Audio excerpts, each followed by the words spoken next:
तो दिखाई नहीं पड़ रहा ऊपर से, धुंधला धुंधला है।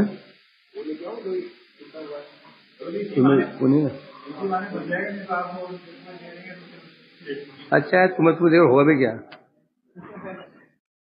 तुम्हें देर होगा भी क्या? काम तो नीचे हो रहा है मेरा, ना दिखे तो अच्छा है।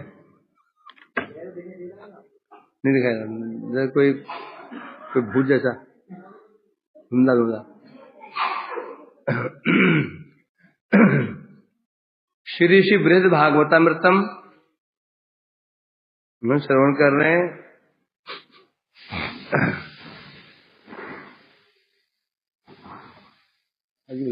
भारी हो रहा है। चश्मा जी वो कहाँ गया? वो चश्मा दूसरा वाला जो मैं दिया, मेरा वाला भारी हो रहा है। नहीं इसलिए ऐसा मैं ठीक है। तो इसमें नीचे वाला ठीक नहीं, दूसरी पढ़ सकते ऐसे। तो चला हमारा बृहद भागवतामृतम द्वितीय भाग प्रथम खंड प्रथम अध्याय। इसका विषय है वैराग्यम। तो इसमें परीक्षित महाराज जी ने कहा था, क्या कहा था? हे माता जी, श्रुतियों स्मृतियों के वचनों के द्वारा मैं आपके संशय को छेदन करने में समर्थ हूं, परंतु मैं ऐसा करूंगा नहीं। मैं पहले आपको मेरे गुरुदेव से जो मुझे इतिहास प्राप्त हुआ वो इतिहास को कहूंगा, तत्पश्चात उस श्रुति मंत्रों के द्वारा उस इतिहास को स्थापित भी करूंगा। कोई कह सकता है ना भाई ये तो जो कथा है तो भागवत में है ही नहीं, कैसे माने इसको? तो फिर स्मृतियों के अनुसार श्रुति अनुसार इसको स्थापित करेंगे ये तत्व है, इसे कहते स्थापित करना पड़ेगा। तो इतिहास बता रहे थे, विप्रो निष्किंचन क्वचित पुरा पराग ज्योति से पुरे वसन अज्ञात शास्त्रार्थो बहुद्रविण काम्ययः तत्र देवीं कामाख्यां श्रद्धयानुदिनं भजन् तस्य साकाशात् तुष्टायः स्वप्ने मंत्रं दशाक्षरम् लेवे मदन गोपाल चरणाम्भोज देवतम तद्ध्यान विधनाढ्यम साक्षादि महानिधि। इतिहास शुरू हो रहा है प्राग ज्योतिषपुर मन आसाम गुवाहाटी। वहां किसी समय में एक ब्राह्मण रहते थे, निष्किंचन दरिद्र ब्राह्मण थे, अज्ञात शास्त्रार्थ, शास्त्रों में पारंगत नहीं थे, शास्त्र ज्ञान नहीं था, और बहुत द्रविड़ काम में यहाँ, और बहुत धन की इच्छा भी थी। अब धन की इच्छा थी तो क्या करेगा व्यक्ति? कामाख्यायाम श्रद्धानुदिन भजन। धन की कामना हो तो क्या करना चाहिए? देवी की पूजा करो, देवताओं की पूजा करो, धन मिल जाएगा। तो धन की कामना से वो ब्राह्मण श्रद्धा पूर्वक नित्य प्रश्रद्धा पूर्वक कामाख्या देवी की पूजा करता था। तस्या सकाशात तुष्टाया, देवी संतुष्ट हुई। देवी ने उसको एक दिन सपने में दशाक्षर मंत्र दिया। मंत्र क्या था? ये मंत्र किसका मंत्र है? मदन गोपाल चरणाम भोजो। श्री राधा मदन गोपाल जी का मंत्र है, दशाक्षर मंत्र। मंत्र भी दिया, ध्यान क्या उसका क्या विधियां है, विधि बताई। मंत्र कैसा था? साक्षात महानिधि इव, साक्षात महानिधि में वो महानिधि, महान निधि के समान था वो। महान निधि माने भंडार के समान। जैसे भंडार में सब कुछ विद्यमान रहता है, रत्न जवाहरात धन दौलत सब रहती है। उसी प्रकार से मंत्र है, ये महानिधि स्वरूप है, समस्त मंत्रों का ये राजा है। अब दशाक्षर मंत्र है क्या, जब जपते हो ना, उसका ही अंतिम भाग है। जो मंत्र जपते हो अष्टादश, क्या तुम क्या बोले हो, क्या जपते हो, अष्टादश अक्षर मंत्र जपते हो ना, अंतिम जो भाग है गोपीचंद वल्लभाय स्वाहा, ये दशाक्षर मंत्र है। ये केवल मधुर भाव के मंत्र है। गोपाल मंत्र है, सख्य भाव के लिए भी है, वात्सल्य भाव के लिए भी है, मधुर भाव के लिए भी है, पर अंतिम जो भाग है वो दशाक्षर मंत्र कहते हैं। श्री महाप्रभु जी ने वही मंत्र प्राप्त किया था अपने गुरुदेव। तो मदन गोपाल जी का मंत्र है वो प्राप्त किया।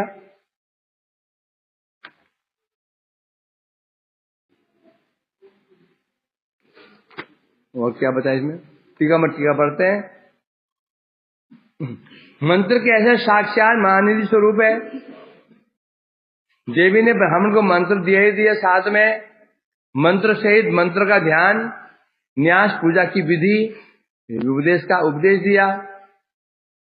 और ये भी कहा था, हे ब्राह्मण, इस मंत्र के प्रभाव से जो मंत्र के देवता है, उपासित मंत्र है, मदन गोपाल जी के चरण कमलों की तुम्हें सेवा प्राप्त होगी। तुम्हारे मंत्र के आराध्य कौन है, मंत्र के देवता कौन है, श्री मदन गोपाल जी की चरण सेवा तुम्हें प्राप्त होगी, ये भी कहा था। अब भावानुवाद में कह रहे हैं, ये प्राग ज्योतिषपुर का है, बोलते हैं कामरूप प्रदेश। कामरूप प्रदेश किसे कहा गया, कामरूप प्रदेश का राजा कौन था,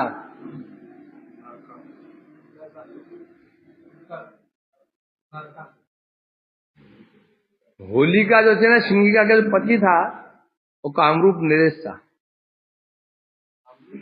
कामरूप देश का राजा था वो। सिंगिका जो थी, होलिका जो थी, जो हिरण्यकशिपु बहन थी, वो कामरूप नरेश था, कामरूप देश का राजा था। वहां ऐसे उत्पाती पैदा हुए हैं। वहीं पर राज्य करता था नरकासुर। भगवान वहां जाकर नरकासुर का वध किया था। वहीं उसने कन्याओं राजकुमारी को बंदी बना रखा। ये कहां पर है, बोलते हैं गुवाहाटी के आसपास का क्षेत्र। आसाम जो गुवाहाटी है, आसपास का क्षेत्र उसे कहते हैं प्राग ज्योतिषपुर। तो ब्राह्मण रहता था, शास्त्र का ज्ञान नहीं था उसको।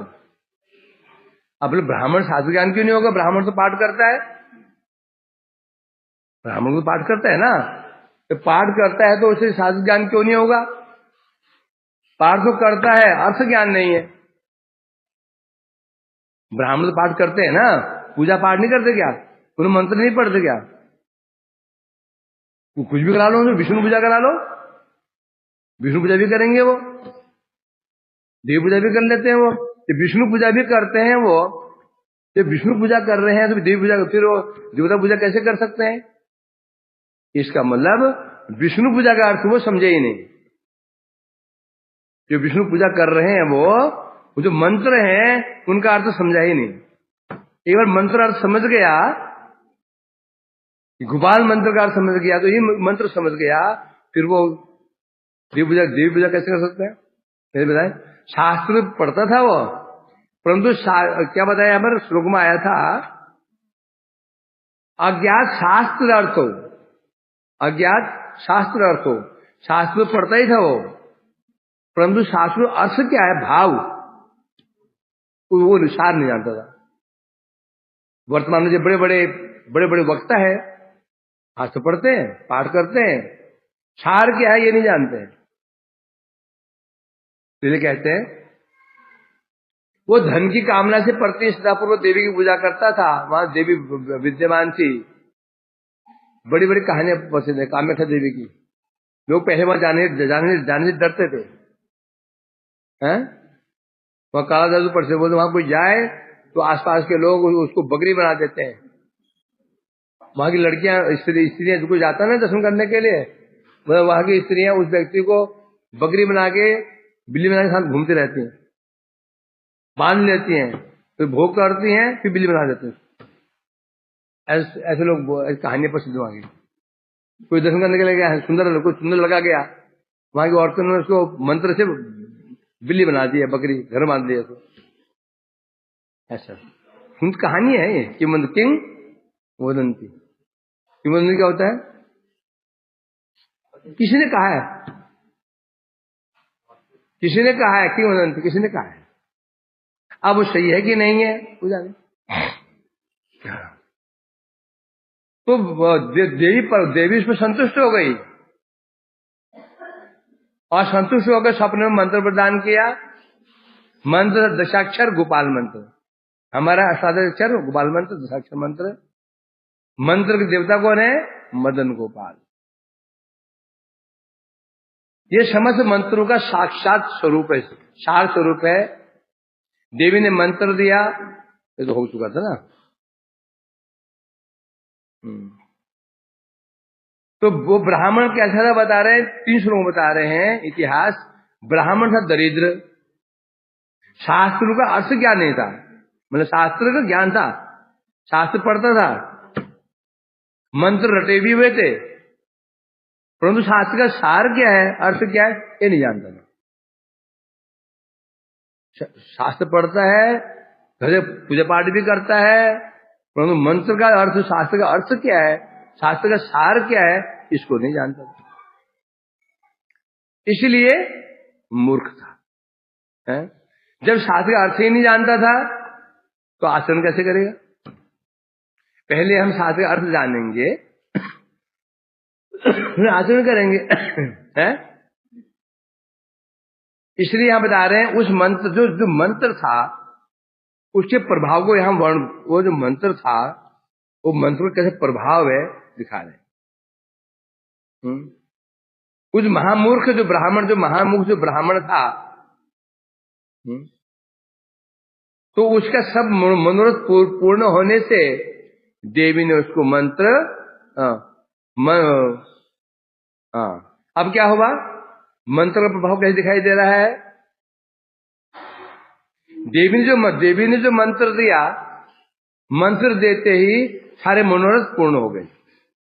ये प्रभाव किसका है? मंत्र का। क्या है? कैसे प्रभाव है? तो मंत्र से होता ही होता है, बड़ी बात क्या है? क्योंकि अभी वो मंत्र का अर्थ नहीं जानता, अर्थ न जानने पर भी मंत्र जपा, सब कामनाएं उसकी पूरी हो गई, कामनाएं निकल गई हृदय से। ये मंत्र का प्रभाव। हमारी समस्या क्या है? नरसिंह मंत्र में हमारा, बड़े बड़े मंत्रों में विश्वास है हमारा, परंतु गोपाल मंत्र में विश्वास नहीं है। तो गोपाल मंत्र जपते हैं, साथ में वो गले में वो ये कवच और वो कवच बांधे हुए, मानते नहीं मानते? हाँ? जो गोपाल मंत्र होता है ये सामान्य मंत्र है। ये मंत्र कैसा है? इसमें कोई साधु लोग एक इतिहास बताते हैं। एक साधु आश्रम में भजन करने के लिए गया, गोड़ेमठ में कहीं पे, कई वर्ष बीत गए, उसको मंत्र जपते जपते तो कई वर्ष बीत गए, कुछ हुआ ही नहीं। क्या हुआ? कुछ नहीं, रोज उठता है, आरती करता है, पूजा करता, सो जाता है, कीर्तन करता, कुछ भी उसको पता, अनुभव ही नहीं, कुछ हुआ भी नहीं, अनुभव ही नहीं उसका। अब 20-40 साल, 30-40 साल हो गया बेचारे के मन में, उसे मन खराब होगी, लगता कुछ है नहीं। चल पड़ा एक स्थान पर रुका, पेड़ के नीचे।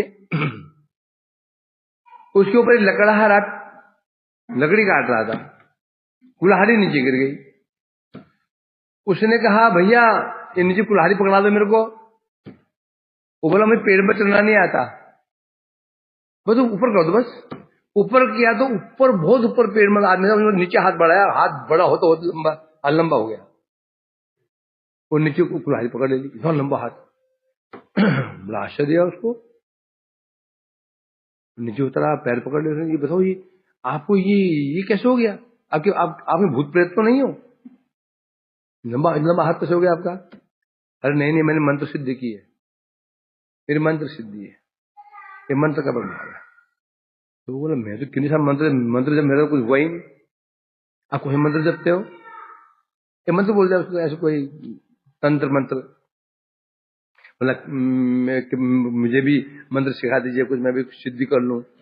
उसने कहा देखो बड़ा कठोर मंत्र है ये, शमशान में जाना पड़ेगा, कोई ताजा मुर्दा हो छाती बैठ के उसके मंत्र बोलना पड़ेगा।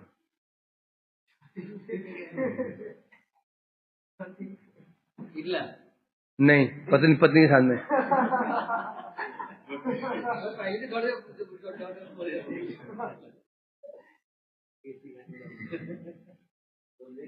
तो बैठ के वो ध्यान रखा, परंतु जब मंत्र वो तुम्हें भयंकर भयंकर आकृति दिखाई पड़ेंगे, फिर तुमसे जो कोई बोलेगा तुम मुझे वरदान मांगो, बोलना पहले सामने आओ तो वरदान मांगूंगा, वैसे नहीं मांगूंगा। तो गया, एक मुर्दा मिल गया खोज आके, फिर बाद में मंदिर जब रहा होते होते होते भयंकर आकृति बिकरते डराने धुमाने लगे उसको, डराने को रुको यार, भैंस कभी कुत्ता ये डरा रहे हैं उसको। और तो स्त्री चित्त था है, तो स्त्री था तो निडर था। तो आवाज आई मैं प्रसन्न हूं, मुझे कुछ मांगो। पर भाई सामने आओ, तो सामने नहीं मैं सामने नहीं आ पाऊंगा, नहीं आ सकता। क्यों नहीं आ सकता हूँ? मेरे गोपाल मंदिर जपा है, मैं सामने आती मैं भस्म हो जाऊंगा, सामने आते मैं भस्म हो जाऊंगा, सामने नहीं आ सकता। अब मैंने विचार किया, तो तीन महीने से मैं उसके बाद रह रहा हूँ, उसके बाद मैंने मांस खाना शुरू कर दिया, सब गंदे काम करना शुरू कर दिए, मंत्र छोड़ दिया मैंने। मंत्र छोड़ दिया, खाद्य कुहा सब छोड़, नियम तोड़ दिए। तो भी जो मैंने मंत्र जपा था उसका ऐसा प्रभाव है, ये जो भी है मैं सामने आने से डर रहा है। सामने आओ तो मैं भस्म हो जाऊं, सामने नहीं आ सकता। तो ऐसे कुछ मांग लो। उन्हें कहा मुझे कुछ नहीं चाहिए, सीधा वापस आश्रम में गया। तो जब मैंने मंत्र जपा, मंत्र छोड़ दिया, सब विधियां छोड़ दी, मांसाहार शुरू कर दिया, सब शराब सब करना छोड़ दिया। वो तो तांत्रिक तो खाते पीते ही है, तो भी मंत्र का प्रभाव है सामने, ये जो भूत कोई भी था सामने नहीं आ पाया। तो जब मैंने नियम तोड़ने के पश्चात भी मंत्र ने मुझे नहीं छोड़ा, तो क्या मंत्र का प्रभाव है। फिर दोबारा फिर वो लगा साधना में। ये कह रहे हैं यहां पर, उसकी क्या विशेषता बता रहे हैं, मंत्र जपते ही उसके सारे मनोरथ पूर्ण हो गए। ये सिद्ध हो गया मंत्र का प्रभाव है। मंत्र दिया उसको, अब बता रहे हैं उसको आशंका करे, देवी का भजन करने से वो जो धन की कामना दूर कैसे हो गई? वो धन की कामना से गया था। पहले प्रश्न तो ये, देवी ने जब धन की कामना से गया था, देवी ने उसको गोपाल मंत्र कैसे दे दिया? दिया ही क्यों दिया? और दूसरा प्रश्न क्या देवी मंत्र दे सकती है? दे सकती है। तो देवी वैष्णवी तो है, वो दे सकती है।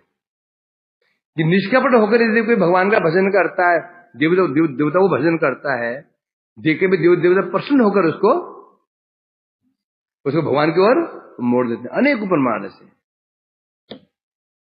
हमारे एक महाराज शिष्य थे, पूर्वा शिष्य, उनका भक्ति माधव महाराज, जिनका मठ है ना वो गोकुल गुरुकुल रोड पे, क्या नाम उनका? भक्ति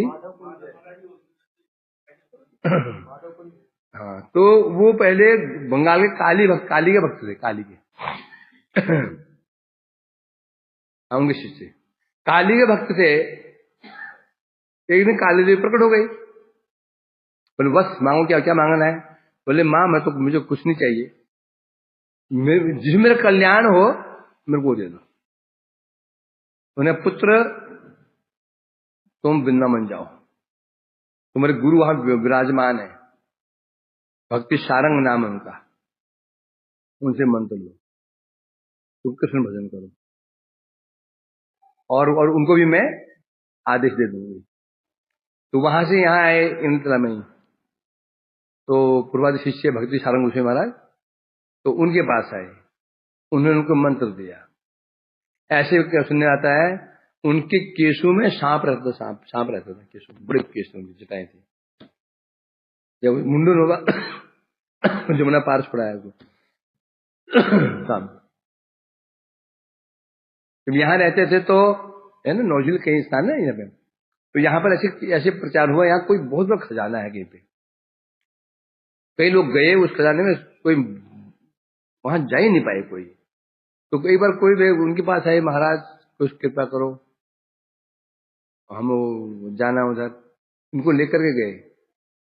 जब अंदर गए, उस गुफा की कोई गुफा से थी, वहां साक्षात अनंत देव थे। महाराज अब जाइए, अब यहाँ मत आइए। तो वहां जो नाग जो रक्षा कर रहा था सर उसकी, उसने कहा आप यहाँ मत आइए, अब जाइए, इन चक्करों मत पड़े आप। तो ऐसे में ऐसे कई भक्त ऐसे में गाते हो ना, भजहु रे मन श्री नंद नंदन अभय चरणारविंद रे। तू जा रहा है? तो अब ये गोविंद देव कौन थे मालूम है? ये चंडी भक्त थे, इनके भ्राता थे रामचंद्र जी, कविराज। रामचंद्र जी तो कृष्ण भक्त थे, और भ्राता ये गोविंद जी काली भक्त थे। तो वो क्या नाम है, रोज कभी वो रामचंद्र बोलते, भैया तुम कृष्ण भजन करो, कृष्ण भजन करो, मिलके भजन, कृष्ण भजन करो, कृष्ण भजन करो। उनकी निष्ठा काली में थी, है वो मानते ही नहीं थे। भजन करते करते इन काली देवी प्रकट हो गई। पुत्र क्या चाहिए? बोले माँ मुझे तो मुक्ति दे दो, मुक्ति प्रदान करो। बोला बस धन मांगो, सम्मान सब दे दूंगी, मुक्ति हमारे पास है ही नहीं है। मुक्ति तो जिसके पास है उसे कहते हैं मुक्तिम ददाति इति मुकुंद। मुकुंद मुक्ति को मुकुंद दे सकते हैं, ये अधिकार उन्होंने किसी दिया ही नहीं है। अपना हमें अधिकार दे दिया, धन दो, पैसा दो, ये करो, ये मुक्ति देने का अधिकार तो उनके पास में है। जाओ भजन करो। फिर उन्होंने भजन किया, नंदन कृष्ण का भजन किया। फिर कितने लिख दिया ये, भजा हो रे मन अभय चरणारविंद। कुछ लिखो जो भी मैं देख जानता हूँ। इस प्रकार से तो यहाँ कह रहे हैं, ये जो ब्राह्मण था देवी संतुष्ट हो गई, तो वो शिवजी ने भी भजन में लगाया। निष्कपट हुई, वो कोई भजन करे काली का, दुर्गा का, देवी का, तो ये भी उसको जीव को उसमें विष्णु भक्ति में लगा देते हैं। मुझे क्या नहीं, कई कई ऐसे केस आए। कभी कई ऐसे महापुरुष होते हैं, उन्हें देवी को भजन में लगा दिया, देवी को ही भजन में लगा दिया। कौन लगाया? हरिदास ठाकुर। किसे लगाया? साक्षात महामाया। महामाया लगाया नहीं लगाया? एक बात उनको वैश्य आई, वैश्य को उदाहरण किया था उन्होंने हरिदास ठाकुर जी ने। एक बार स्वयं महामाया आई थी, रात्रि के समय भजन कर रहे थे, चारों ओर वातावरण स्वर्ण आलोक हो गया, स्वर्णिम वातावरण हो गया, सोने जैसा प्रकाश चारों ओर। तो दिखा आकाश से अति सुंदरी रमणी उतरी, तो माला कर रहे थे, हम प्रकट हो गई, बहुत हाव भाव दिखाया। तो आंख खोली उन्होंने, कोई विकार नहीं हो। तो उसने कहा दीदी आप कौन है? बोले मैं महामाया हूं। बोले तुम किस मिट्टी के बने हो? मैं कैसी सबको बड़े बड़े देवताओं को नचा दिया है, ऋषि मुनि को, तुमको तो प्रभाव ही नहीं पड़ा, तुम मुझे मंत्र प्रदान करो। तब उसमें हरिदास ठाकुर उनको मंत्र भी दिया था देवी को। ऐसे कई ऐसे हुए। तो ये कह रहे हैं यहाँ पर, तो देवी प्रसन्न हुई, प्रसन्न होकर के उस ब्राह्मण को मंत्र दे दिया। वो मंत्र का प्रभाव क्या हुआ? मंत्र कैसा है? ये महानिधि। अब किसी व्यक्ति को यदि चिंतामणि दे दी जाए, हा?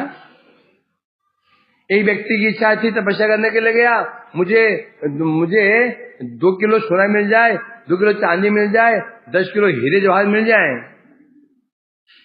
बगल में उसकी चिंतामणि मिल गई। चिंतामणि मिलते ही ये कामना उसके अपना भी क्यों हो जाएगी? वहां उसमें चिंतामणि सब कुछ है, उसमें सब कुछ महानिधि है, सब कुछ उसके अंदर है। तो जैसे इसको मंत्र मिला, मंत्र मिलते ही जितने वो कामनाएं वासना सब दूर हो गई। क्यों दूर हो गई? महानिधि, वो मंत्र महानिधि स्वरूप है। हाँ, तो सब अभिलाषाएं पूर्ण हो गई। अब प्रश्न पूर्ण कैसे हो गई? मिला तो है नहीं भाई, उसको धन तो मिला ही नहीं है, तो पूर्ण हो गई क्या मतलब हुआ? उसको मिला, उसको धन तो मिला ही नहीं उसको। वो मंत्र दिया और घर जाकर घर बार छोड़ के घर बार छोड़ के निकल गया वो, तो धन तो मिला ही नहीं उसको। पूर्ण हो गया क्यों बोल रहे? पूर्ण होगी मतलब क्या होता है? इच्छा पूर्ण होगी मतलब क्या? पूर्ण होगी किसे कहते हैं? और नहीं बस, और नहीं बस। और लोगे प्रसाद, रसगुल्ला, अलम अलम, बस बस बस, और नहीं। और नहीं मतलब क्या हो गया? पूरा हो गया। और कामना न होना ही पूरा होना है, कामना न रहना ही पूरा होना है। जैसे एक संत, वो क्या होते हैं? आप काम होते हैं। आपका मतलब सब कामना पूरी हो चुकी उसकी। अरे क्या कामना पूरी हुई उसकी? धन तो है नहीं उसके बाद में, कुटिया बना के रहता है। सब कामना कहां पूरी हुई उसकी? आपके काम क्यों कहते हैं? क्योंकि उसी को कोई कामना ही नहीं रही। कामना न रहना ही क्या मानना पड़ेगा? कामना पूरी। इस प्रकार से दिव्यादेशेन तम मंत्रम विविक्ते सततम जपन धनिच्छाया निवृत्तो अभूत लेबे च हृदय निर्वृत्ति।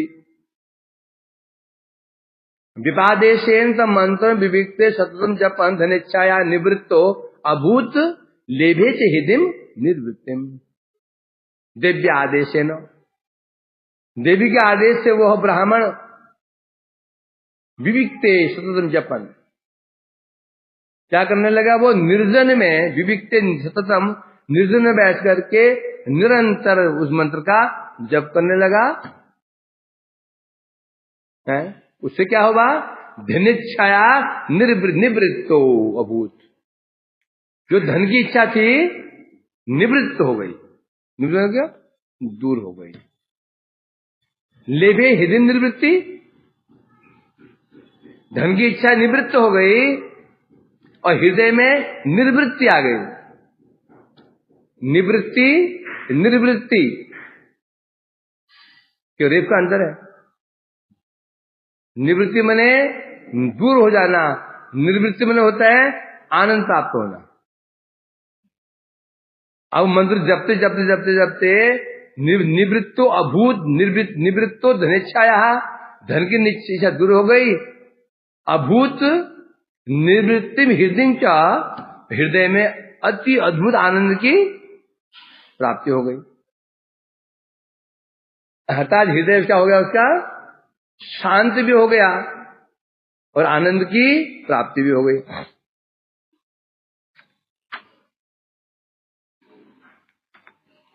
अब बता रहे हैं, भावनाओं में कह रहे हैं,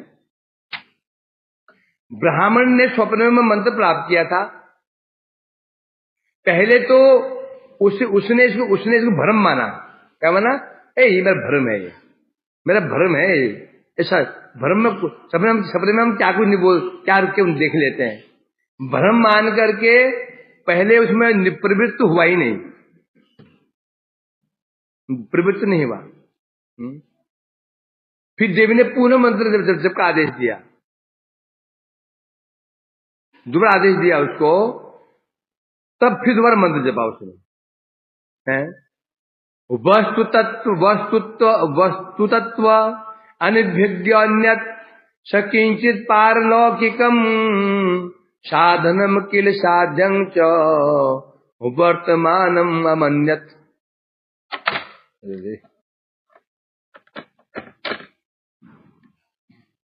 अब क्या हुआ? वस्तु तत्व अनभिज्ञो, वो ब्राह्मण क्या था? वस्तु तत्व से अनभिज्ञ था। वस्तु तत्व में क्या होता है?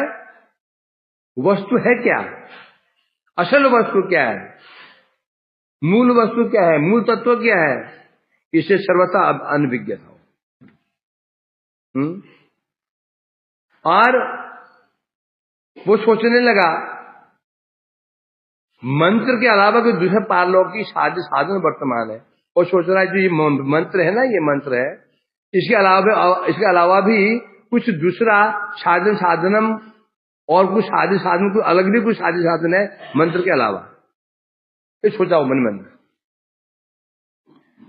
अब वस्तुतः तो अनजान का क्या अर्थ है? ब्राह्मण मंत्र जब आदि तुच्छ श्रेष्ठ कोई वस्तु है, वो ये नहीं जानता था मंत्र जब आदि से तुच्छ या श्रेष्ठ कोई वस्तु है या नहीं। जो देव ने मंत्र दिया, इसे श्रेष्ठ या तुच्छ कुछ है या नहीं, वो नहीं जानता था। तो सोचने लगा इसके मंत्र के अलावा भी अन्य साधन और उसे ध्यान आदि कुछ साध्य, वो सोच रहा है इस मंत्र के अलावा भी कुछ है साधन और साध्य, इस मंत्र के अलावा। हाँ, और भी हो सकता है। इसे तात्पर्य यह है, पहले पारलौकिक कार्यों पर निरपेक्ष था। पहले जो पारलौकिक कहने से परमार्थ, पहले परमार्थ से वो निरपेक्ष था। वो किसकी अपेक्षा थी? उसको थी धन सम्मान की, धन आदि की, उसकी अपेक्षा थी, निरपेक्ष था। अब क्या हुआ? किंतु मंत्र के प्रभाव से उसमें उन क्रियाओं के प्रति भावना उत्पन्न हो गई। पहले पारलौकिक उसका ये था बस धन मिल जाए और जगत में आराम से रहे, ये उसकी कामना थी। ये परलोक भी कुछ होता है पता नहीं, और जैसे जगत में है ना भोगी लोग, वो संसार सब कुछ, मैं मेरा परिवार, शादी करनी है, विवाह करना है, बच्चों को पालन पोषण करना है, उनको पढ़ाना लिखाना है, उनको सेटल करना है, शादी करवानी है और मर जाना, बस ये हमारा जीवन है। उसे बच्चे भी सोचते हैं, वो ये सोचते हैं बस क्या पढ़ाई लिखाई करनी है, क्यों? नौकरी के लिए। नौकरी करनी है शादी के लिए, शादी हो गए बच्चे होंगे, पालन पोषण करना है उनको, सेटल करना, शादी करके मर जाना है। ये धर्रा एक पैटर्न चल रहा है। ये क्या पैटर्न चल रहा है सबका यही। फिर बच्चे पूछे तो तुम पढ़ क्यों रहे हो? नौकरी के लिए। नौकरी क्या करूं? मैं शादी करूंगा, फिर बच्चे पैदा होंगे, उनको पढ़ाऊंगा लिखाऊंगा, उन्हें शादी ब्याह करूंगा, फिर उनके बच्चों को पालूंगा, तब तो उम्र हो जाएगा 80-90 साल, तो मर जाऊंगा।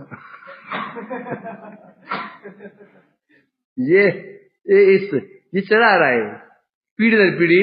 ये धर्रे पे लोग धर्रा ये धर्रे पे लोग चल रहे हैं। कोई सौभाग्य नहीं निकलता है, मोस्टली इसमें लगे हुए हैं। यही उद्देश्य ही जीवन का उद्देश्य है। बच्चों को ये उपदेश देते हैं, बेटा पढ़ाई करो, पढ़ो लिखोगे तो बनोगे नवाब, तो बनोगे खराब। पढ़ो लिखो, नौकरी मिलेगी, सैलरी मिलेगी, तो तभी कोई लड़की शादी करेगी अच्छी। शादी को बच्चे भी तो होंगे ना। नौकरी करो, बच्चों को अच्छे कॉन्वेंट स्कूल पढ़ाओगे, बहू भी अच्छी मिलेगी, पोता पोती भी अच्छी मिलेंगी। पोतियों को क्या कंधे में खिलाना पड़ेगा, पैसा हो तो गाड़ी में घुमाएंगे, पैसा नहीं है तो क्या करना, कंधे घुमाना पड़ेगा ना पोता पोतियों को। पैसा है तो गाड़ी में, हर गाड़ी में। ये शिक्षा दी जा रही है, बस होगी ये शिक्षा। जो शिक्षा का विरोध करे और ये बदमाश है। इससे बात नहीं करनी है, साधु बात क्यों नहीं करनी है, ये विरुद्ध उपदेश देता है। तो ये सोच रहा है, मंत्री सोच रहा है भाई यही है, परलोक भी कुछ होता है, परलोक भी कुछ होता है, मुझे पता ही नहीं इस चीज का। वो जब मंत्र जप रहा था, मैं जपते धीरे धीरे इसका क्या हो रहा है, भावना उत्पन्न हो रही है परलोक के प्रति, कुछ भगवान के प्रति कुछ भावना उत्पन्न होनी शुरू हो गई है। अब बता रहे यहां पर, यद्यपि देवी के मुख से मंत्र जप का महात्म्य श्रवण नहीं किया था इसने, देवी ने ये नहीं बताया था मंत्र का फल ही है, ये बताया था मंत्र ऐसे जपना ऐसे जपना ऐसे जपना, मंत्र का महात्म्य क्या है ये नहीं बताया था उसने, देवी ने बताया था, बस विधि बताई थी। विधि जान करके वो मंत्र जप कर रहा था, महिमा न जानने के कारण, महिमा तो बताई नहीं थी उसने, तो वो सोचता था क्या इसके अलावा भी कोई दूसरा साधन अवश्य है। ठीक है, देवी ने मंत्र दे रखा है, देवी होती है, आदेश पालन कर लेना चाहिए, वो मंत्र भी जप रहा था, देवी ने बता रखा है तो देवी है, कर लेना चाहिए, परंतु जानते इससे कल्याण होगा नहीं, कुछ धन चाहिए, देवी ने धन तो दिया नहीं मेरे को, ये मंत्र पढ़ा दिया, अब मैं क्या करूं, ये भी ठीक नहीं है। वो मन में ठाने बैठा था कि साधन कुछ और है, ये नहीं है। अब देवी ने कहा था आदेश पालन करना पड़ेगा, डर के मारे वो कर रहा था, तो भी मंत्र की महिमा न जानने के बाद भी मंत्र जपा उसने, जपते क्या हो गया, क्या हुआ, उसकी जो धन की कामना थी धनेच्छाया निवृत्तो, धन की से निवृत्त हो गई। मंत्र की महिमा नहीं जानता है, न जानने पर भी धन की इच्छा दूर हो गई, सब इच्छाएं कहना, सब इच्छा पूरी हो गई, मतलब कामना खत्म हो गई उसकी। तो इससे क्या दिखाई पड़ रहा है, मंत्र जब जो कुछ भी महिमा है उसे यहां नहीं कहा गया है, वो अव्यक्त करे। मंत्र जब की जो अन्य कुछ महिमा, मंत्र की महिमा क्या है, दो महिमा है, एक गौण महिमा क्या है, समझ जागतिक इच्छाएं पूरी हो जाती है। मंत्र जब से जागतिक इच्छाएं पूरी होगी, क्या है, गौण फल है। मुख्य फल क्या है, कृष्ण प्रेम। क्या है, नाम के दो फल, गौण फल, मुख्य। गौण फल क्या है, भुक्ति मुक्ति सिद्धि सब मिल जाएगी, गौण फल है। मुख्य फल क्या है, कृष्ण प्रेम, कृष्ण सेवा। तो यहां पर मंत्र का जो मुख्य फल तो बताया नहीं गया, यहां पर क्या बताया, उसकी धन की इच्छा पूरी हो गई। तो जो असली मंत्र, जो मंत्र जप की महिमा, वो यहां अव्यक्त ही रही है, प्रकाशित नहीं हुई है। तदुपरांत देवी का आदेश प्राप्त होने से ब्राह्मण मंत्र जप में प्रवृत्त हुआ, निर्जन में बैठ करके मंत्र जप करने लगा। जप के प्रभाव से धन की कामना दूर हो गई, कामना दूर होते हृदय में निर्वृत्ति, शांति का प्राप्त होती है। त्यागात शांति अनंतरम, कौन बोला है, कृष्ण गीता में क्या ना, क्या है, त्यागात शांति अनंतरम।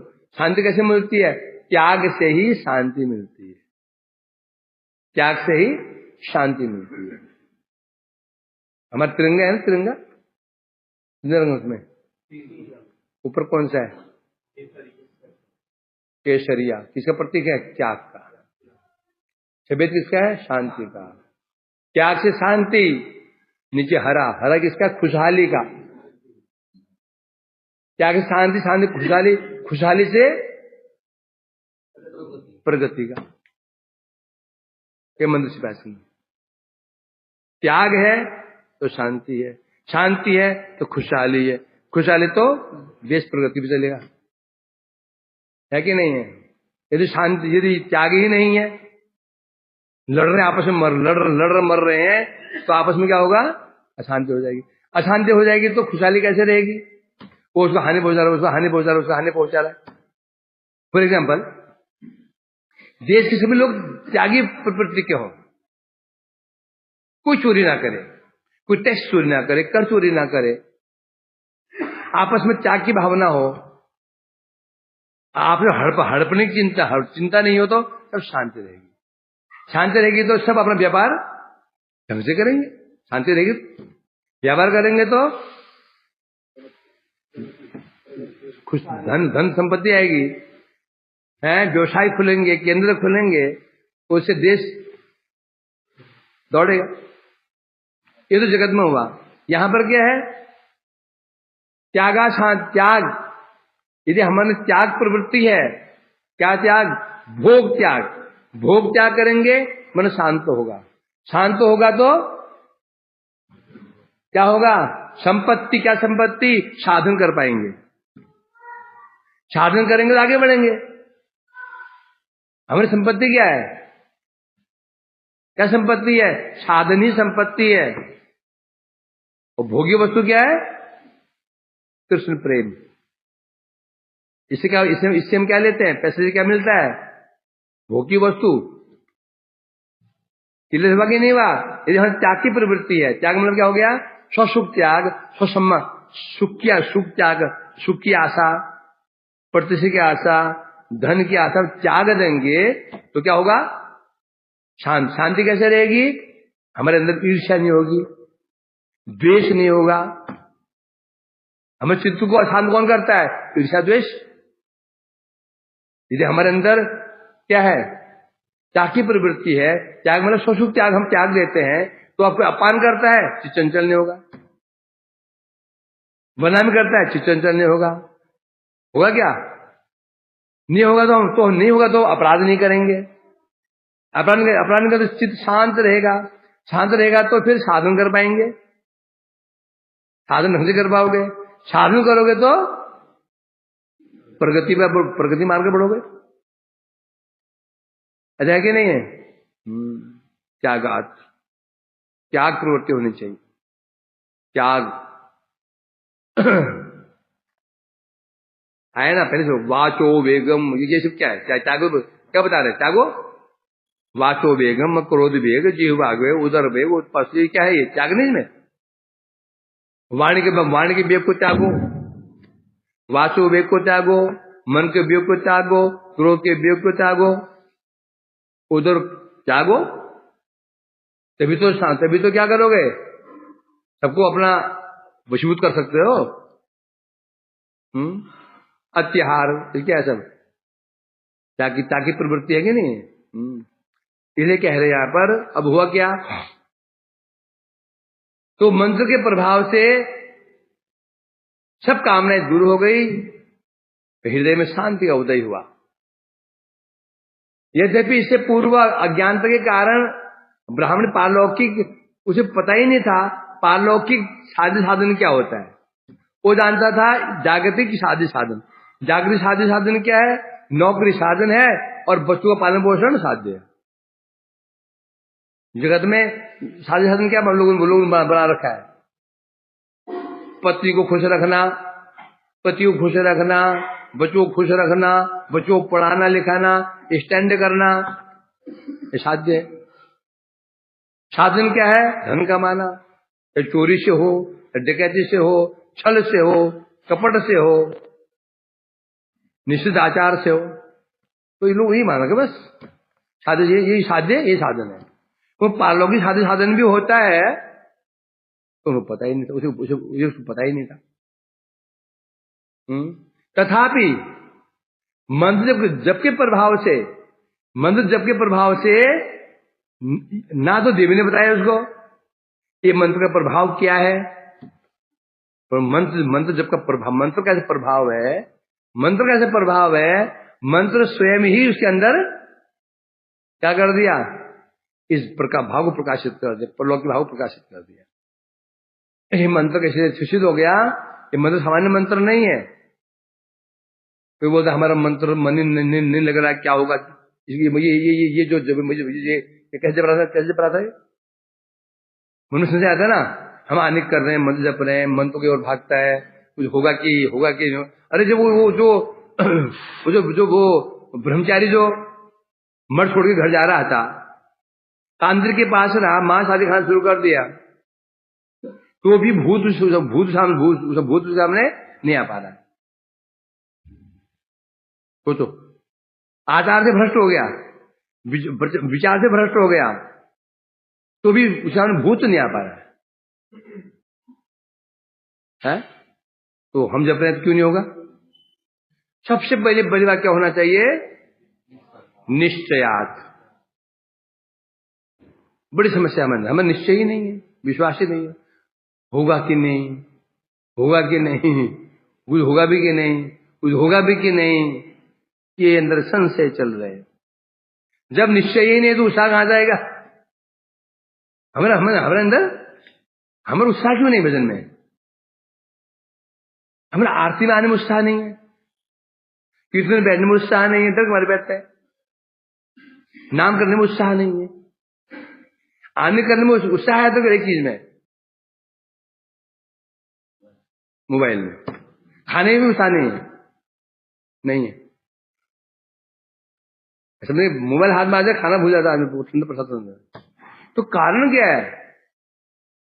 कारण क्या है?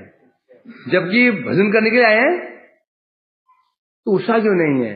अभी निश्चय ही नहीं हुआ। समझे, जिस व्यक्ति को पता होता है मैं 3 साल से रेस जीत रहा हूं, मुझे ही जीतना है, मैं जीतूंगा, किसी कारण से बीच में लड़खड़ा के गिर भी गया बेचारे के बाद। वो जानता है पिछली बार जब मैं गोल पर पहुंचा था, सब बच्चे 3 मिनट बाद पहुंचे थे। जब मैं अपने गोल पर पहुंच गया था रेस में, और बच्चे 3 मिनट के बाद, 2 मिनट के बाद पहुंचे थे, तो मैं गिर गया हूं। तो बच्चे में 3 मिनट आगे तो हैं, उनका विश्वास है उसको। अब कैसे? अब फिर दौड़ेगा कैसे? वो जीत लेगा उसको। हमारा समस्या तो यहां पर रह रही ना, विश्वास तो नहीं है, होगा कि नहीं, कुछ होगा भी कि नहीं, कुछ है भी कि नहीं, मां में माला कर होगा भी कि नहीं, होगा भी कि नहीं, ये समस्या हमारे बड़े हुई है। उत्साह कहां से आएगा? उत्साह नहीं, धैर्य कैसे आएगा? फिर निश्चय नहीं, विश्वास है नहीं है, धैर्य भी नहीं है। थोड़ा 15-20 दिन माला अच्छी नहीं हुई तो चलो माला छोड़ो, मोबाइल देख लो। 20-25 दिन माला अच्छी नहीं हुई, मन नहीं लगा माला में, तो छोड़ो, देखें क्या करें, माथा आराम से क्या है, हो गया। ये होता है। गृहादिकम परित्यज्य भ्रमतीर्थेषु भिक्षया गतो निर्वाहयन् देहम गंगा सागर संगमम। अब वो ब्राह्मण घर में निर्जन में रहकर गो मंत्र जपता। कुछ दिनों के पश्चात परित्यज गृहादिकम भ्रमतीर्थेषु भिक्षया, उसने ऐसा वैराग्य हुआ कि उसने गृह आदि को परित्याग कर दिया, तीर्थों में भ्रमण कर रहा है। खाता क्या है? भिक्षया, भिक्षे मांग रहा है और भ्रमण कर रहा है। गतो निर्वाहन देहम, और देह निर्वाह कर रहा है, परंतु कली में स्मल में तो भिक्षे मांगे भी नहीं खा सकते हो।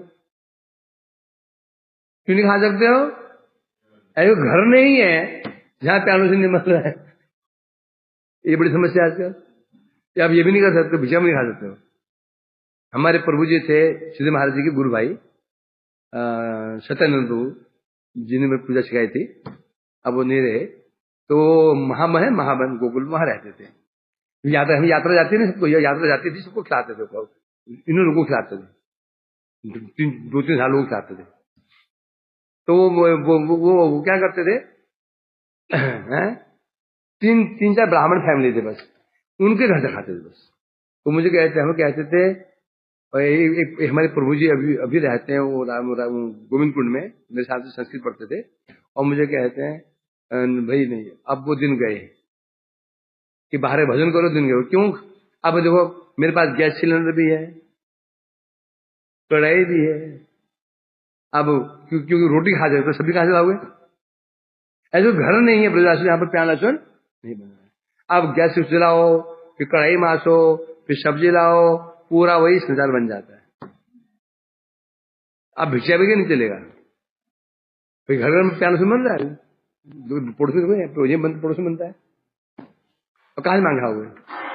ये कली विडम्बना है। या फिर सीधा भाई आटा घोलो खाओ। हम रंग बाबा थे, रंग बाबा वो क्या करते थे, गोधन में एक कटोरी में आटा घोला, आटा खा पी लिया। मैं वो क्या कर रहे हो? अरे कौन जाए भिक्षे मांगने के लिए, ऐसे काम आटा घोले खा लेते। हाँ पता खा लेते, पता क्या आटा, समझा उसको, ऐसे खा लेते थे। तुम खाओगे तो सब अतड़ियां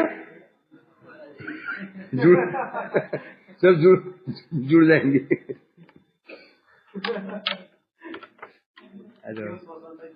हाँ 100 साल तक, 102 साल, शायद 102 साल तक।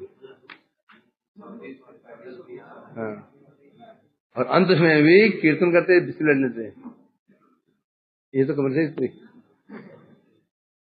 कीर्तन को याद है अंत समय भी, क्योंकि कीर्तन करता था मतलब ये कीर्तन गलत कर रहा है, कीर्तन गलत को अच्छे ऊपर कमरे इसे 5 में